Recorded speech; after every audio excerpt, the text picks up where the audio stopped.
Will be very, a little bit provocative. Is that means that the low carriers, they will disappear and we will not have any city breaks anymore? Jeff. Low-cost carriers aren't going to disappear, and you know, you can't put that genie back in the bottle. But I do think that the taxation regime that we've suggested will cause some kind of change in people's behavior. And this is, I hoped we were going to get this kind of question.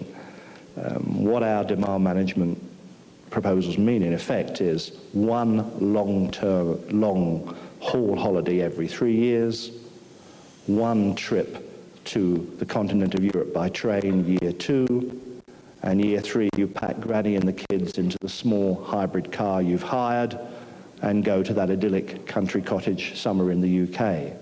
Now, that probably has very little appeal to those in the tourist industry.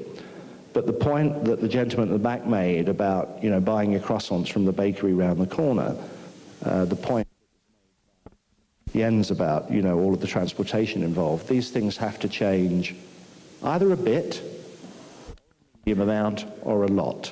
And that's up to everybody to decide personally and professionally and politically what they want to do. But your point is well made. You know, low-cost carriers are going to continue. Together with Greenpeace, we developed a lovely phrase. Well, we think it's lovely. We call it binge flying. It's a bit like binge drinking. But you do that at either end of the trip, presumably. It's also a British disease. By the way, in your scenario, you missed out year 4, 6 months in the gulag. I mean, don't you think it's a little bit rigid as to how to tell people to run their lives? And is this the way that you would like our society to be? Do you know what? I don't. And do you know why I don't think this? And I'll be just a minute. Like many people in this room, I was skeptical of the science. So I sat down with scientists and they convinced me. But I had a meeting about 3 years ago with Swiss Re, the world's biggest reinsurance company in Zurich.